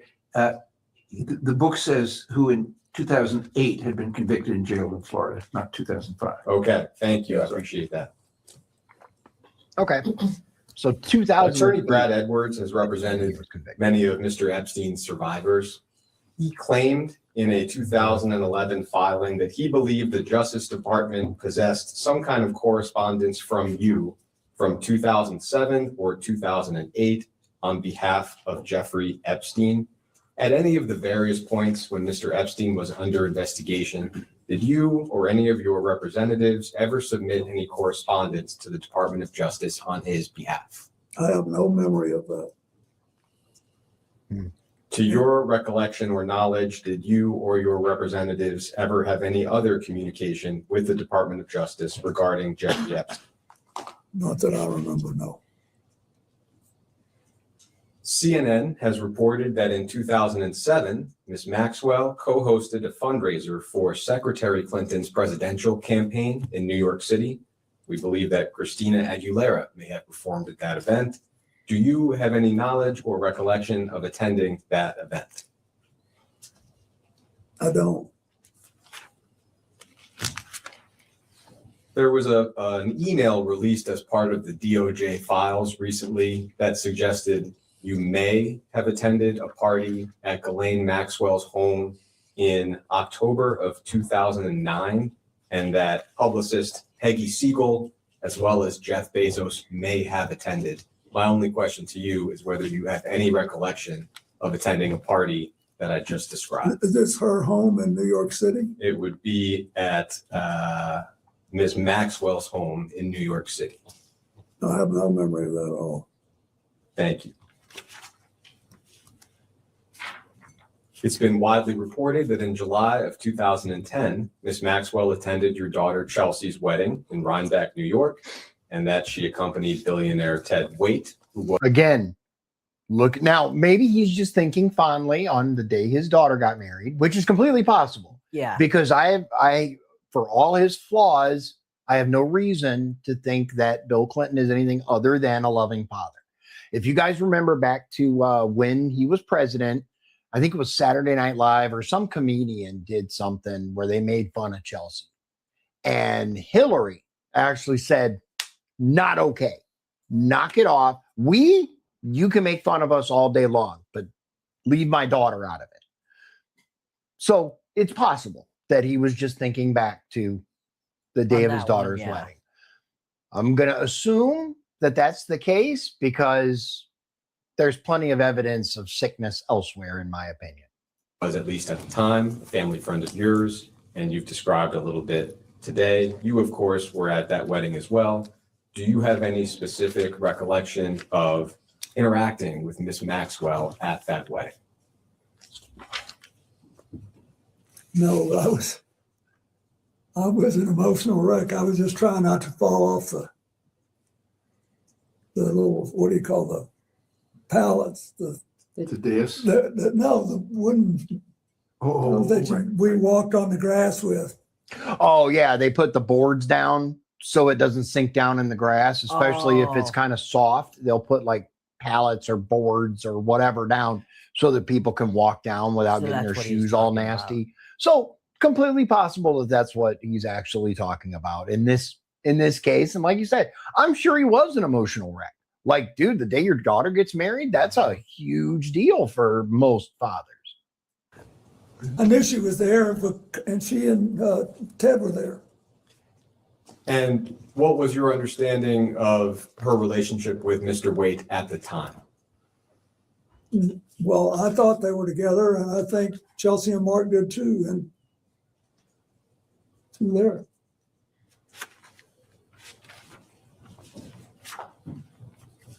It's also been reported that in 2011, your advisor. Oh, okay. So we're going to jump ahead just a little bit to 337:43. And we're going to get in. This is like 3-4 minutes. We're going to get into a little bit about the Clinton Global Initiative. I don't. Here we go. Thank you. That takes us through most of the known timeline of your relationship with Jeffrey Epstein.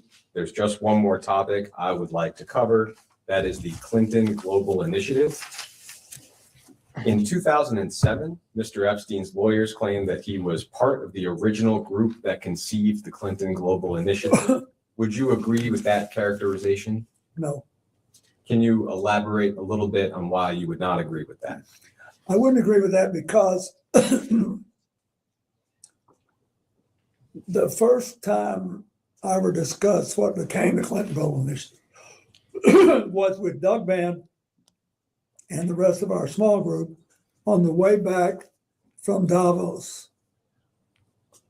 And Doug said he wanted to.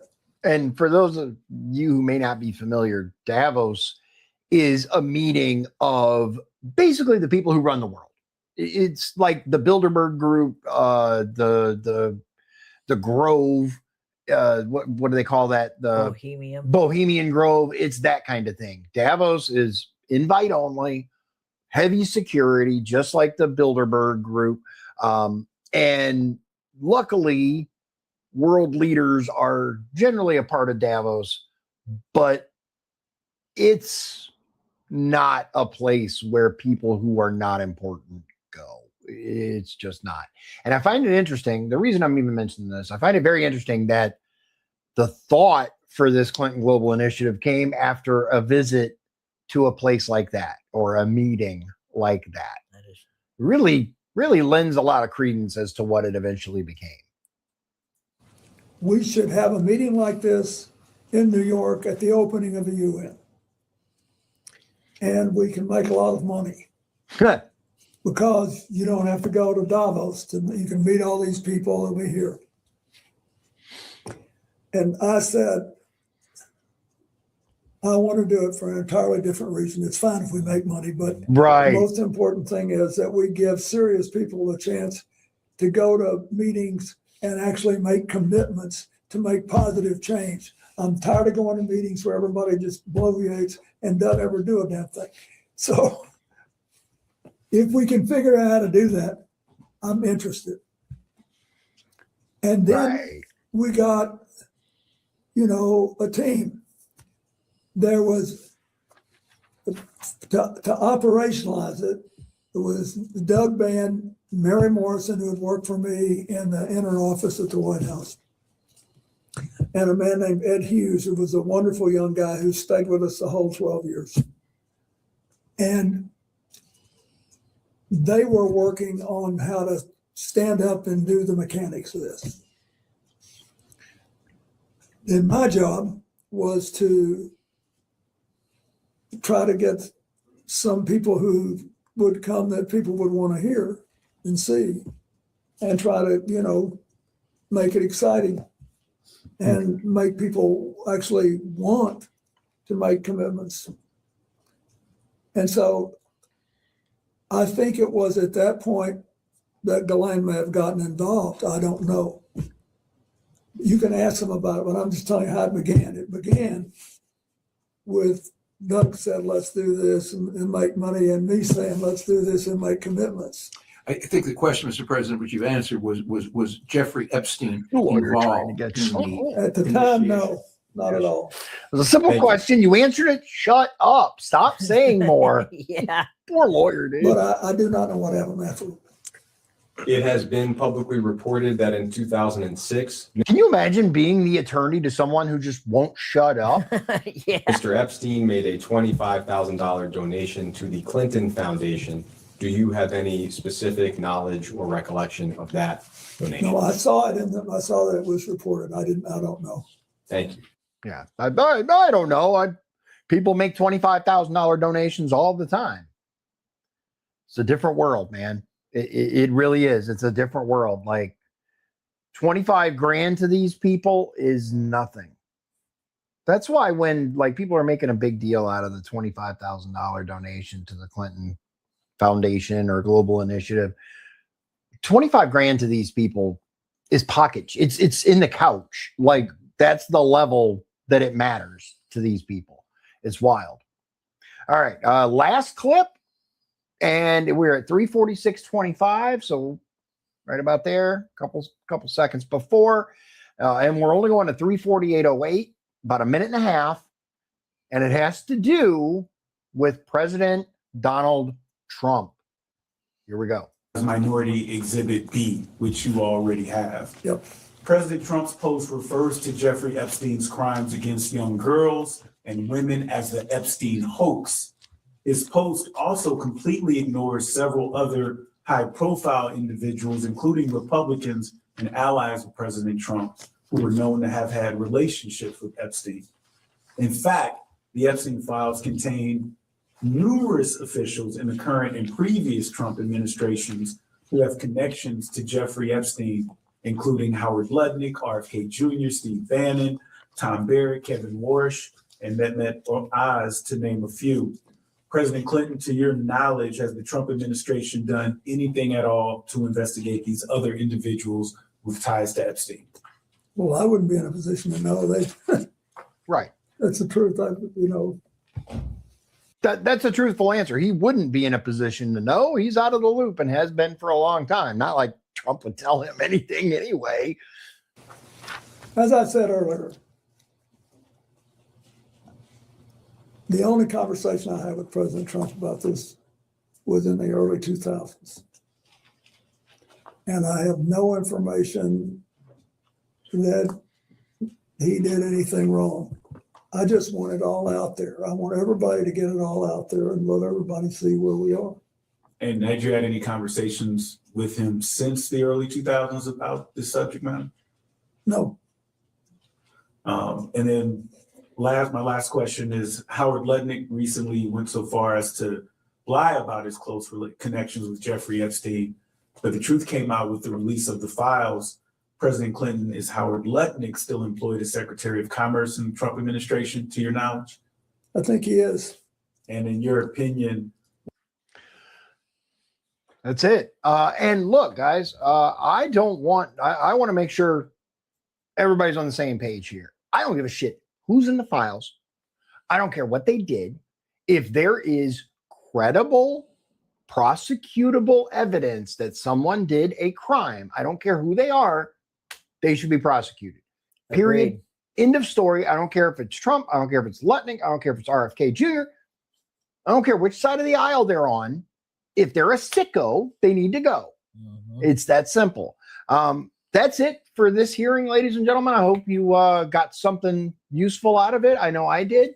I would recommend paying close attention to people when they give statements, especially when they're in a deposition, when they're answering questions, stuff like that. I think it's critically important that we understand that there's a lot more than words that go into communication. As a matter of fact, I believe it's 80% of our communication, at least 70% of our communication is nonverbal. Facial expression, body language, stuff like that. It's fascinating. Very, very little of it is the words we actually say. Tone matters a lot. Facial expression matters a lot. Body language matters a lot. These are all things that are difficult to see in a printed testimony, but they really show a lot in a video testimony.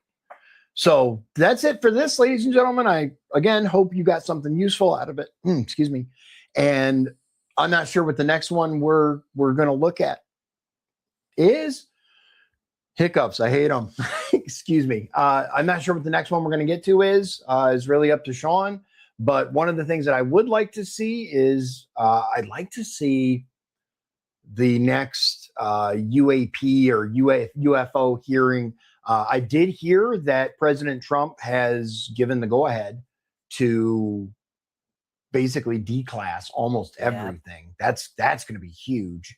I don't know. Like, I will say this, my opinion, I'm going to give my opinion before all this stuff gets out there. My opinion is that we're looking at interdimensional beings. I think we're looking at, personally, I think we're looking at demons. That's just my personal, I do wholeheartedly believe in demons. One of these days I'll talk about and I may have dropped it before, but when I was a kid, when I was a teenager and I was learning and struggling with, my faith and what I was going to do, I dabbled in the occult and it was terrifying. It was absolutely terrifying. I absolutely believe that demons exist and are real, and we need to do everything we can to separate ourselves from them. So whether that means there are no aliens or whether that means something else, I don't know. I don't have all the answers. And if you're tuning into a YouTuber for the answers, then I don't. You might want to reevaluate. I just like talking about stuff. So I think it's important to have a conversation. Anyway, by the way, I'd like your opinion. What do you guys think of the audio? We're using different audio. This is the old mic. You guys can't see it right now, but I had a fixed mic that worked well. But I noticed in the last video that Shawn seemed kind of distant, and then one we did before, I seemed kind of distant. So we're trying some wireless ones. Yep. And let us know in the comments if you prefer this or the previous method. We may, I don't know if we'll be able to do, I'll have to dig my mixer out if we want to do both, but we will get it figured out. But let me know what you guys think. I think that's it. Anything you want to say? We could do the resolution that they did for the war. Yeah. So that's right. I forgot about that. So they did do a hearing where it was just a Senate debate. A Senate debate. I'm sorry. Where they were talking about whether to extend the AUMF or whether to restrict it. All it was hold on. Let me find And the AUMF is the authorization for the use of military force. And it's the thing that allowed Obama to drone strike tons of times and drop bombs all across the world. The president does not have to get permission from Congress to initiate conflict. Nope. He has like 60 days. He's got 60 days to let them know, hey, here's what's going on. Do we keep going? He can bomb the hell out of a place for 2 months before deciding, hey, we're going to go to war or we're done with that. It's a war powers resolution. War powers resolution. But they're So- talking, and it was voted down. Democrats wanted to limit what Trump could do. Okay. So it was voted down in the Senate. Okay. So So, now they're talking about doing an AUMF. I don't know if they're going to do it or. okay. Okay. As it stands right now, though, Trump could do this in Iraq or Iran for 2 months. Uh-huh. At the 60-day mark, what happens? To the best of your knowledge. If I remember right, that's when Congress can decide if they want to intervene and stop it. Okay. Or I think they can actually do nothing and he can continue. He can continue if Congress doesn't basically put their foot down. Okay. Do you think Congress would stand up to Trump? I mean, we got a Republican majority barely, but it exists in the House and then a Republican majority in the Senate. Do you think that they would stand up against Trump? I don't. I don't know. The Yeah. base, there's a lot of people in the base who are not happy with Right. that. Marjorie Taylor Greene, who used to be one of Trump's biggest supporters. Greatest allies. What happened there, guys? Do you guys know what happened between him and MTG? Do you? I'm not entirely sure. I've heard some rumors. I've seen some tweets and stuff, but I don't know for sure what soured that relationship. There's rumors that Code Pink, you know what Code Pink is? Code Pink? Have you heard of Code Pink? The activist group that's very anti-war. Oh, yeah. Okay, I know what you're talking about. Allegedly, there was some sort of like protest. Okay. And she told them exactly where Trump was going to be. Oh, that's right. I remember now. Yeah. So, okay. So allegedly. No, this is all allegedly. Right. All of this is allegedly. These are rumors for what? For entertainment purposes only. So I heard that Marjorie Taylor Greene was really good friends with one of the founders of Code Pink. That's right. And so Trump was going out to lunch in Washington, I believe, or somewhere. He was somewhere. He was going out to lunch. MTG knew where he was going. And according to people, not me, according to people, she leaked where he was going to be and told them, hey, he's going to be here. And of course, they acted a fool because these people can't just protest. They can't just be outside with their signs. They have to do more. They have to assault people and scream and fall down and act a fool. They're a vicious group. They are really a vicious group. Now, look, I don't want war any more than anybody else does. Like, I am wholeheartedly against ground troops anywhere other than America, personally. But Iran is a unique situation, and I don't pretend to have a full working knowledge of everything that was going on there. Did you see? I watched an interesting video, just real quick. Did you see the interview with Besant, however you say his name? Yeah, the one where he was called out by Trump in the middle of it, and then came back, and his voice was breaking. And let me find that because this is really, really interesting. Why has Donald Trump ignored these? Let me I'm gonna pause. Hold on. Okay, guys, I was able to find it. So it's by the body language guy. I'm going to show you the channel. It says Scott Besant's voice gave everything away after the Situation Room. It's like 8 minutes. We're going to play it real quick just so you guys can see what I'm talking about here. Situation Room is the perfect. Scott Bessent's return from Trump's Situation Room is the perfect example of how even the most seasoned communicator gets betrayed by the one signal his discipline can't fully suppress. Watch. No, the president is in great spirits. The Iranian mission is proceeding well ahead of schedule. And Scott Bessent, U.S. Treasury Secretary, macro investor, and one of the most composed communicators in Washington, was sitting down for a long-form interview on the Master Investor podcast with Wilfred Frost. He was relaxed, he was fluent, he was deep inside a conversation about the Japanese economic policy when Trump called. Bessent left for the Situation Room. Over an hour later, he came back. You just watch his first moments on camera after that visit. And if you're wondering what exactly changed, most people have been looking in the wrong place entirely, because the answer is not in his face, that is not in his eyes. We're about to find out exactly where it is. Welcome back, my body language buddies. My name is Jesus Enrique Rosas. I'm the body language guy, and today we are doing a full before and after on Scott Bessent. But before we analyze what changed, we need to establish who Bessent is as a communicator, because the contrast is really everything here. Pay attention to his hands and the rhythm of his head. Great fellow Funabashi-san, Japanese journalist, thinker, policy person, called and said, there's this fellow called Abe. He had been the prime minister before. Notice the physical fluency. This is not just verbal. His right hand is working constantly, drawing the meaning of his words in the air. We call these illustrator gestures. They're one of the clearest markers of genuine cognitive engagement. Not just reciting, but thinking out loud, with his body following every thought in real time. It's also nodding softly throughout. That continuous vertical head movement is an unconscious signal of internal conviction. His body. Yeah, I've heard a lot of communicators talk about this, especially body language experts. If you're saying something you agree with, you tend to nod.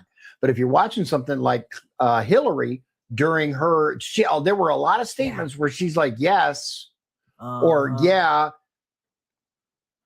Is agreeing with its own output. Now watch the second clip. Yeah, now check this He's going to come back. I think he could be the prime minister, and he's going to campaign on restoring the Japanese economy, economic strength as national strength, and on a reflationary platform. Same confidence, but now he subtly lifts his chin. That chin raise is a dominance display. It elongates the neck, expands the body's visual footprint, signals, I own this space. And that pinch gesture, index finger pressure to Trump, index finger pressed to thumb, that's a baton Trump does gesture. that all the time. Batons land on the keyword like a conductor's downstroke, precision emphasis from a man in complete command of his delivery. This is his baseline. Right. But here's where everything changes. There's no audio to analyze from the interruption itself, but the footage captures the exact moment Bessent is pulled away. And someone approaches to deliver the news. Something crosses his face for less than a fraction of a second. A lip corner pressed on the right side. A micro expression of frustration. He doesn't yet know who is calling. Who is interrupting? Then he finds out it's Trump himself. His face immediately relaxes into a soft smile. He's cooperative. He leaves. He spends a little more than 1 hour in the Situation Room. And the man who comes back is not quite the man who left. Now, look at his hands as he answers the first question after he returns. No, the president is in great spirits. The Iranian mission is proceeding well ahead of schedule. And his hands are completely still, pinned to his thighs. The same hands that were sculpting ideas in the air minutes ago are now nowhere. In body language, when a habitual gesturer suddenly stops gesturing, we call this a freeze response, a change of rhythm. The brain is under overwhelming load and begins eliminating non-essential outputs. And the first thing to go is gestures. Yeah. His voice also carries a slight tremor as he delivers the line about the Iranian mission. The words say calm and in control. Well, the delivery says something else. But the moment that tells us everything comes next. Watch this. I have to tell you, Wilf, that I've a teenager who's considering military service. He stumbles on teenager, not on a policy term, not on a foreign name. No, the word teenager, a word that he has said thousands of times in his life. And that is precisely the point. Stress-induced disfluency doesn't attack your hardest words. It attacks the words loaded with the most emotional weight in that specific moment. Interesting, right? He's not tripping on the syllables. He's tripping on what the word means to him, his child. Now, I'm going to interject here real quick because I had a different interpretation of this particular moment. My thought is Scott Besant went to say, I have a teenage son, and he stopped himself and said teenager rather than say, or daughter. I don't know for sure how his family makeup is, but maybe he decided I shouldn't give out that much information. Could be. I don't know, but I'm giving an alternate possibility. But the rest of this is very interesting. Watch. That I'm a teenager. See, I think maybe a teenage son that he was about to say and then stopped himself. That's my thought. But the rest of this still holds true. And his hands are still frozen. He's working to compose himself. And then something shifts. Yeah. Watch his left hand as he starts talking about the team. And I could give this team my highest compliment, from President Trump to the head of the Joint Chiefs to the Secretary of War. I would say that I would trust my child's life in their hands.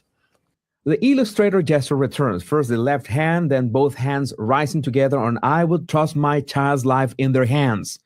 He has found solid ground, a statement that he believes completely, and his body follows. The voice is still slightly unsteady, but the gestures are back. This is reconsolidation. The emotional override is releasing. He is landing back in his own delivery. Anyway, that was the most important part that I wanted you guys to see. By all means, check this guy out. Once again, the name of the channel is The Body Language Guy. And fascinating videos. And especially in this scenario, people have said, well, what could he have possibly learned? Could he have learned? And now, if you read the comments, somebody was like, he learned Netanyahu got killed. But people were like, no, the timeline's wrong. This was before that claim. I'm not saying he is or not. I don't know. But people are claiming that the videos that are being released are AI.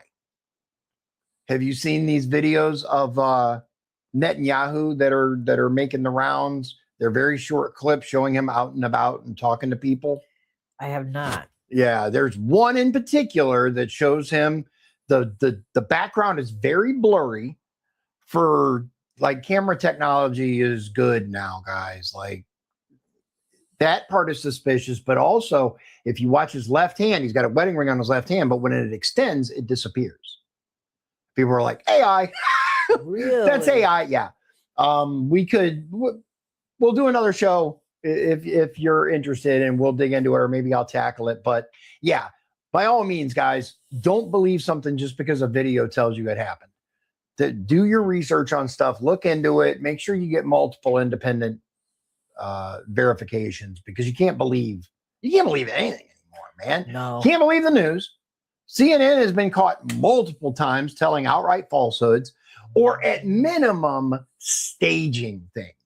Did you see that the war in Ukraine with the guys that were just hanging out in the background?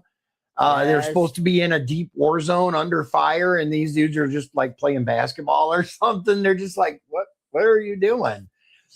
Stuff like that. And then the flood, where the guy was like in that deep, I think he was in a ditch, so it looked way deeper than it was, and people are just walking along the road next to him. Did you see that one? No, I didn't. Oh my God. Stuff like that.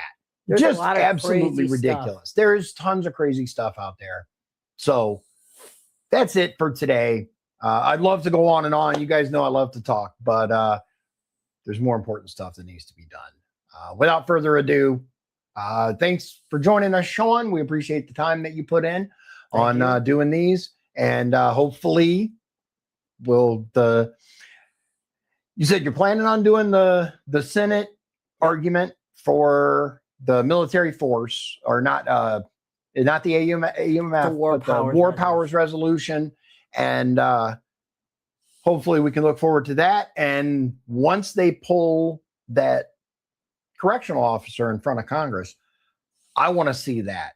I think it's going to be very interesting, because she's not a politician. She's not someone that is used to. Now, I got a question for you guys, and I want you guys to answer it in the comments. What do you think Trump constantly refers to central casting? What do you guys think he's talking about? Do you think he's saying that these people are all actors, Or do you think that he's saying they all kind of come from the same place? Because that could be as well. So that's it for today. God bless you. God bless Indiana. And God bless the United States of America. I hope you guys have a wonderful evening. And we'll see you again real soon.